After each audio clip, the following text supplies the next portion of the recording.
हनुमान जयंती के दिन दिल्ली के जहांगीरपुरी में दंगा भड़का था। दो धर्म के लोग आमने सामने हो गए थे। हालांकि गनीमत यह रही कि इसमें किसी की जानें नहीं गईं। अब इसको लेकर कोर्ट ने एक टिप्पणी की है, जिसके बाद बिल्कुल साफ हो जा रहा है कि कैसे साजिश के तहत दंगा भड़काने की कोशिश की गई थी। आपको बता दें कि दिल्ली के रोहिणी कोर्ट के जो एडीजे हैं गगनदीप सिंह, उन्होंने साफ तौर पे कहा कि हनुमान जयंती के दौरान जो रैली निकाली गई थी और जिसमें यह दंगा भड़का था, वो बिना अनुमति के वो बाकायदा जुलूस निकाला गया था। और साफ तौर पे तल्ख टिप्पणी करते हुए कहा कि इसकी एक जो कॉपी है वो दिल्ली कमिश्नर को भेजी जानी चाहिए और इसके लिए बड़े पुलिस अधिकारी को जिम्मेवार ठहराया जाना चाहिए। यानी साफ तौर पे कोर्ट ने कहा कि अगर पुलिस चाहती तब यह दंगा नहीं भड़कता। आपको बता दें कि जब यह दंगा भड़का था तब 2-3 दिनों के बाद ही कमिश्नर ने आकर कहा था कि जो जुलूस निकाला गया था उसकी अनुमति नहीं थी। तो फिर सवाल यह उठा कि जब अनुमति नहीं थी तो फिर जुलूस निकालने की अनुमति क्यों दी गई? आखिर उस मस्जिद के पास से जो पूरा जो जयंती के लिए जो भीड़ जमा थी उसको वहां से गुजरने क्यों दिया गया? वो भी साफ तौर पर वीडियो में आप देख सकते हैं कि कैसे इस भीड़ में जो लोग हैं उनके हाथ में तलवार है, डंडा है, तमंचे हैं। तो जब ये भीड़ काफी उग्र थी तब वहां के दरोगा ने भीड़ को मस्जिद के पास से गुजरने क्यों दिया? ये एक बड़ा सवाल है। लेकिन मेन स्ट्रीम मीडिया इस पर बिल्कुल चुप है।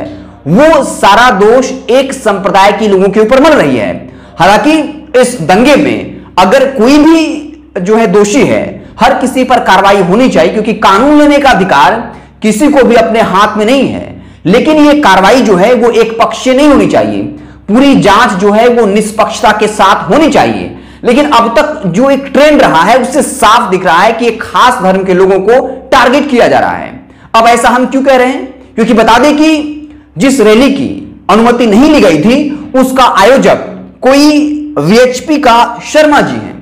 आपको बता दें कि एएनआई ने पहले ट्वीट किया था कि शर्मा जी जो वीएचपी के जो पूरी रैली के आयोजक थे उनको गिरफ्तार किया गया। लेकिन एएनआई ने अपना ट्वीट डिलीट कर दिया। उसके बाद थानेदार ने यह कहा कि उनको पूछताछ के लिए बुलाया गया था। यानी आप डिफरेंस देख सकते हैं। एक तरफ मुस्लिम धर्म के तरफ से जो आरोप लगा कि किसी एक शख्स ने सबको लीड किया पूरे भीड़ को, उसको तो आपने जेल में डाल दिया। लेकिन जो बिना अनुमति के जुलूस निकालता है, पहले एएनआई ट्वीट करते हैं कि गिरफ्तार कर लिया गया और बाद में एएनआई वो ट्वीट डिलीट कर लेती है और थानेदार साहब कहते हैं कि हमने उन्हें पूछताछ के लिए बुलाया है। हालांकि इसको लेकर कोई अपडेट नहीं है कि जो वीएचपी का सदस्य था, वीएचपी का नेता था, उसकी गिरफ्तारी अब तक हुई या नहीं। तो वीएचपी जो विश्व हिंदी परिषद का है और हर कोई जानता है कि वीएचपी की नजदीकियां बीजेपी से रहती हैं, बीजेपी का ही एक अंग है। तो फिर बीजेपी के उस आयोजक पर कोई कार्रवाई क्यों नहीं हुई? और अब कोर्ट ने बिल्कुल साफ कर दिया है कि वो जुलूस जो है बिना पुलिस प्रशासन के अनुमति के निकाली गई। एक सवाल और उठता है कि उसी दिन कई अन्य रैलियां भी निकली थी जिन्होंने पुलिस अनुमति लिया था, तो उसमें दंगा क्यों नहीं भड़का? अब कुछ लोग ये सवाल उठाएंगे कि क्या हिंदुस्तान में हिंदू जो है वो अपने मन मर्जी से रैली नहीं निकाल सकता है? आप बिल्कुल निकाल सकते हैं, लेकिन इसका मतलब ये नहीं होगा कि आप जो है हाथ में तमंचा लेके निकले, तलवार लेके निकले, लाठी डंडे लेकर निकले, आपके हाथ में पिस्टल हो, पुलिस हो और वो कुछ ना कहे और उसके बाद ये आप ये गाना बजाएं कि हिंदुस्तान में रहना होगा तो जय श्री राम कहना होगा। आप अगर हिंदू समाज से हैं तो आप सोचिए कि आपके मंदिर के आगे अगर एक धर्म विशेष के लोग आ जाएं और कहें कि हिंदुस्तान में रहना होगा, अल्लाह अकबर, अल्लाहू अकबर कहना होगा, तो आपको कैसा लगेगा? तो भड़काऊ बयान दिए जाते हैं और इसके पीछे आम हिंदू नहीं होता है। ये बीजेपी के जो संस्था हैं, चाहे वो वीएचपी हो, आरएसएस हो या फिर बजरंग दल के कुछ गुंडे वाली हो, ये लोग इस तरीके से माहौल बनाते हैं ताकि दंगा हो जाए और फिर ये बता दिया जाए कि देखो हिंदुत्व तो खतरे में है, अगर तुम नहीं संभले तो मुसलमान तुम्हें मार डालेंगे। लेकिन साफ तौर पर यह सवाल उठेगा कि जब कोर्ट ने टिप्पणी कर दी है कि दिल्ली कमिश्नर के पास एक पत्र भेजा जाना चाहिए और पूछा जाना चाहिए कि जब अनुमति नहीं दी गई थी तो फिर रैली क्यों निकाली गई।